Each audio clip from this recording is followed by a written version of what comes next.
All right, y'all. ZZ the King. Like and subscribe. I got a banger for you. This is week 2, movie 3, body horror. Now, I could have technically put this in next week's category, sci-fi, but I thought it was appropriate to be in body horror. Spoilers for this movie, even though it's damn near 40 years old.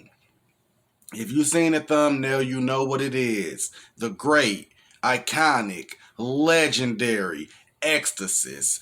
I'm going to say a disclaimer right now.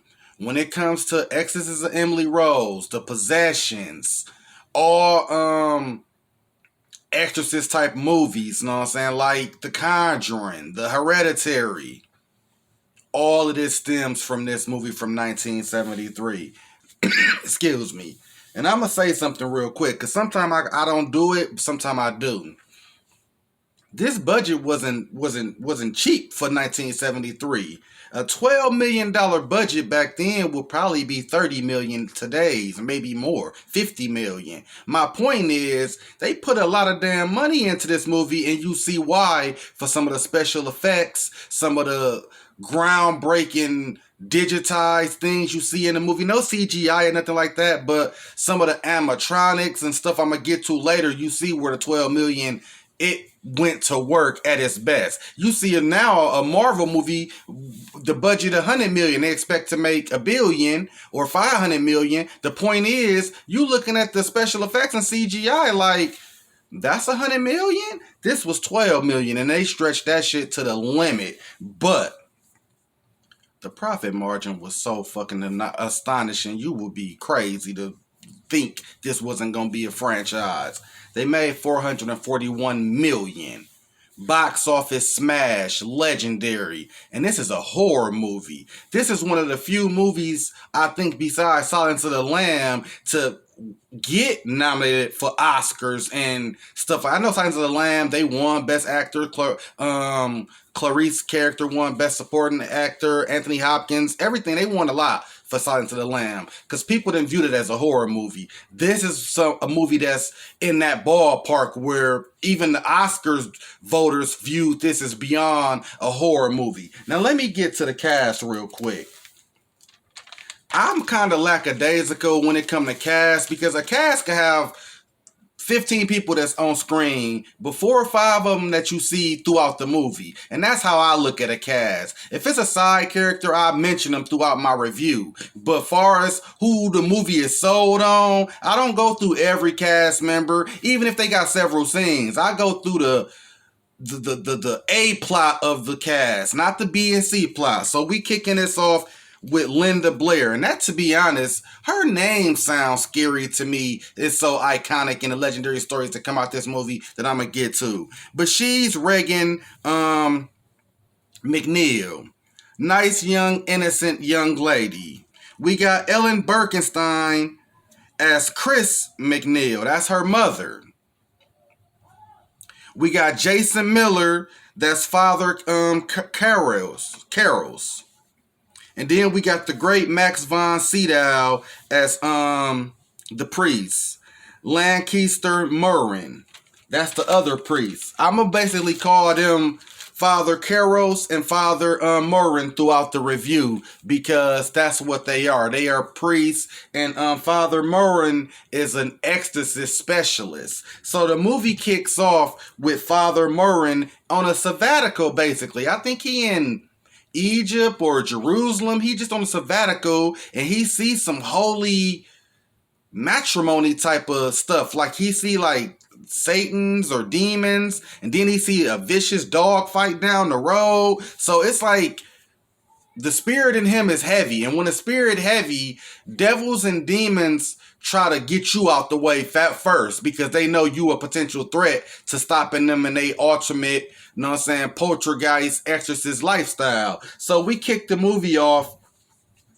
This movie great as hell, fam. This might be a plot beating bomb. I'm going to try not to keep the review at a nice, small time pace. People ain't got time to hear me talking for 25 minutes straight. And I noticed that some of my views go up the shorter the review is. I'll keep that in mind. But sometimes the movie's so damn good, I just go in. And I might do that with this, because this movie is great. So like I'm saying, Reagan is a normal, she probably about preteen, between 12 and 14-year-old. Her mother, Chris McNeil, is a big time celebrity movie star A-lister. So she live in a nice big mansion type house. It ain't a mansion like what you think of a mansion, but it's a nice big house for 73 especially. So she got caregivers, you know what I'm saying, a few workers helping her while she on the road doing her movie roles and stuff. So when she comes home, you know what I'm saying, it's nothing major happening. They just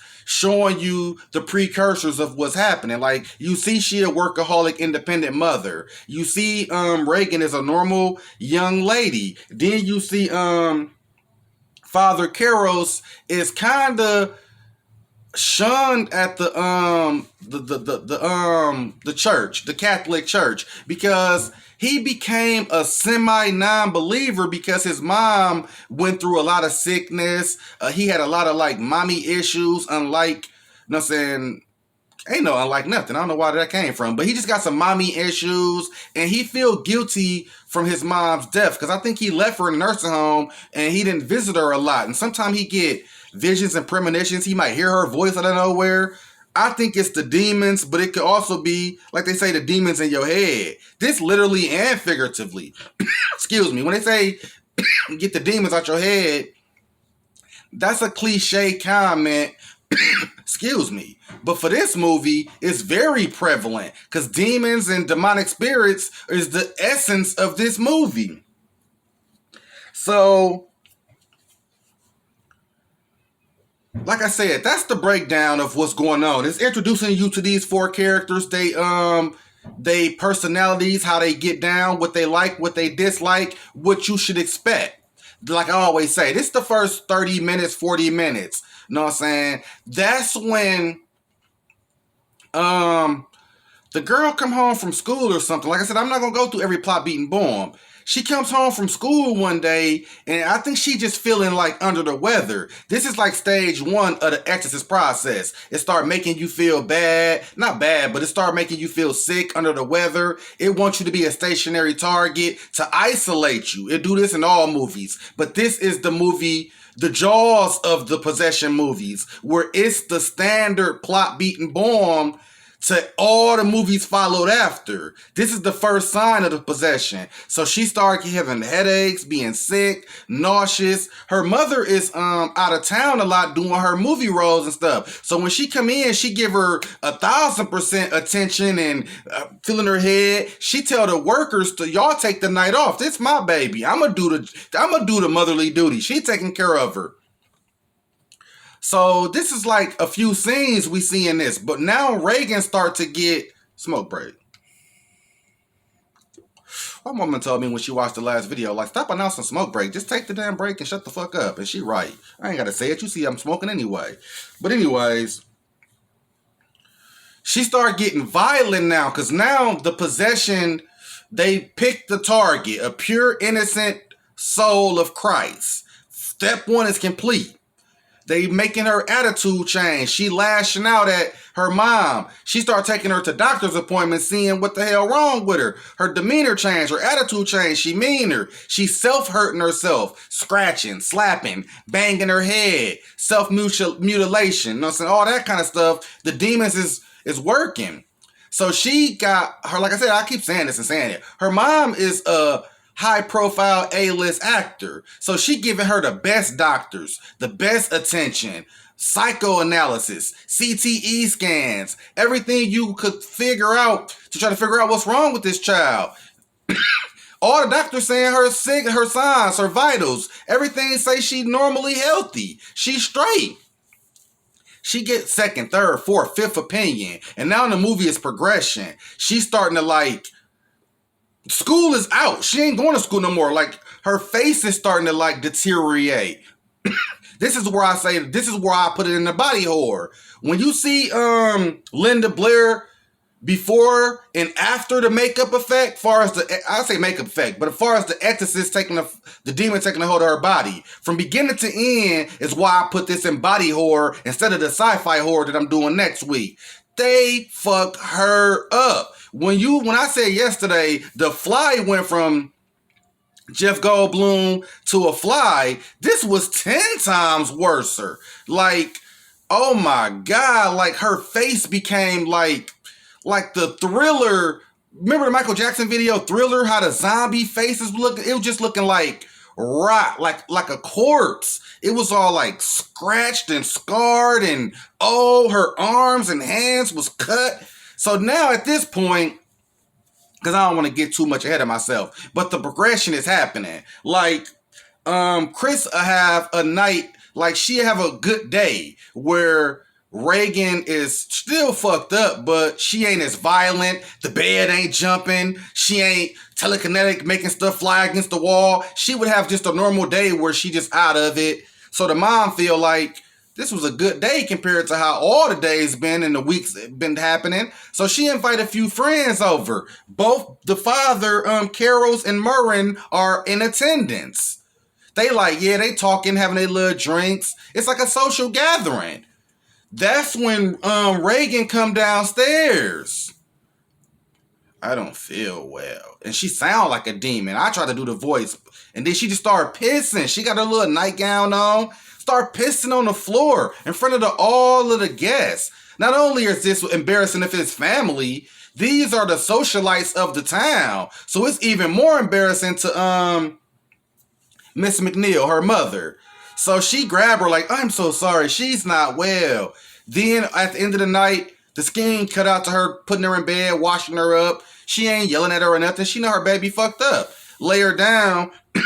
The two priests see this shit. So when all the guests and socialites over, they stay and fall back.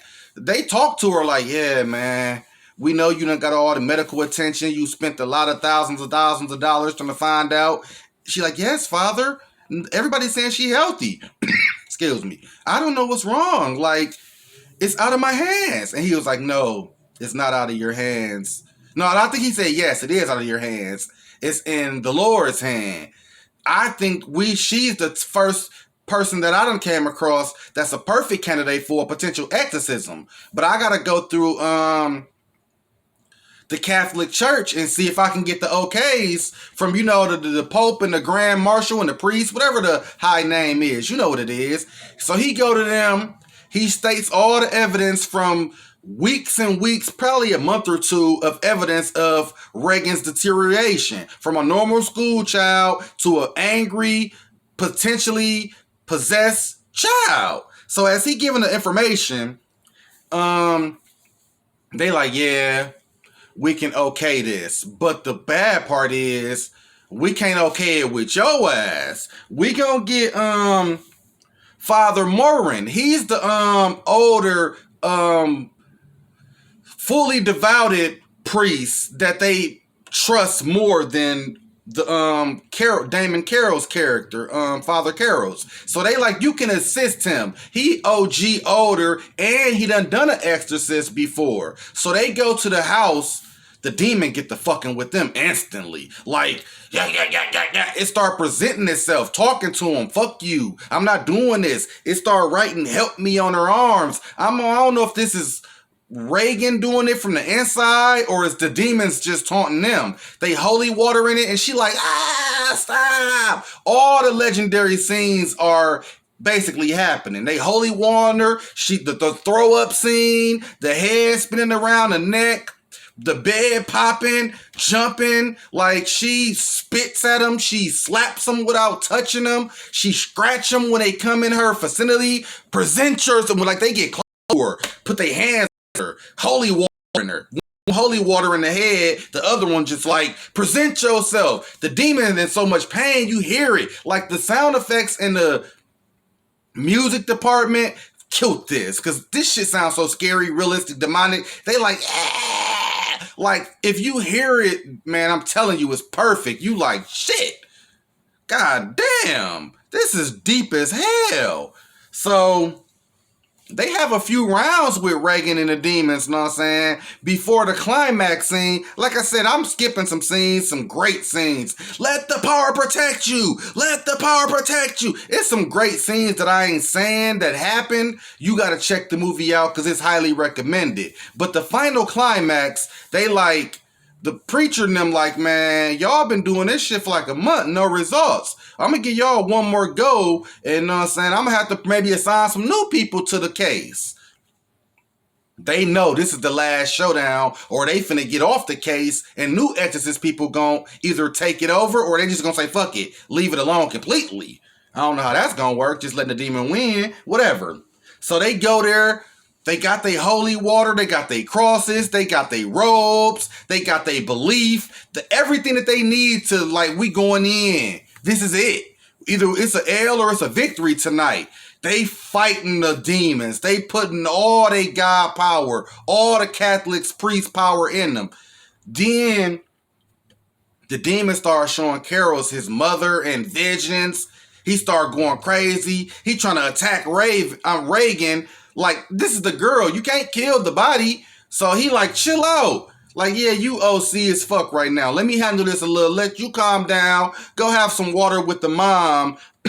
I'm going to fight the demon for a while you cool out. He like, bet, all right, I can respect that. He go downstairs, talk to the mom, like, yeah, man, wiping his brow with his little handkerchief. Like, this a tough one. It's like 6 demons in her. It ain't just one. We know they done revealed theyself, but they talking about they ain't leaving until she dead. I might have to go to the next level tonight. And the next level basically meaning force the demons into him out of Reagan. Like a life for a life. So after the time cool off, he go back in to help Father Morin. He dead, nigga, off screen. I don't know what happened with him and the spirits when he left. But when Father Carol's come back in the room, Father Morin is laying down dead with a look on his face as if he was shocked to death. Like the demons got to him. So, you know, the ambulance come, sing, woo, woo, woo. No, that didn't happen like that. Before the ambulance and all that come, they like, whoa, they realize what happened. They sit him downstairs on the couch and I say, he dead. We go call the cops when this shit over. He fights the demon for the last showdown, Carol's character, and he like, take me. If you want somebody, take me. The spirits make some kind of gurgly sound and possess him. And he plunges out the window down a flight of stairs like, whoa, break his neck, bust his head, dead. I'm like, shit. Then Reagan comes to, her face is normal, everything perfect, she back to normal. Mom hug her. The cops come, clean everything up. It's no foul play. The bishops and all the church get it. They know what happened. It ain't one of them kind of stories where we finna investigate what happened. It's just we know. This shit ended on the note where we glad the daughter okay, but it's like, whoa. That's it. It ends pretty good, even though both of the priests had to die, but they put their life on the line for the girl. And that's what they service for. That's what Jesus would have done. Die for all of our sins. Man. Exorcist Part 1. Here we go again. 10 out of 10 for me. I remember I said something about Jaws and Deep Blue Sea, and I stand by that. I know people will feel Jaws better, and it's not even a competition. Jaws better overall, I get it. I just like Deep Blue Sea. That's how this is with Exorcist and Exorcist of Emily Rose. Exorcist is killing Exorcist of Emily Rose in every way.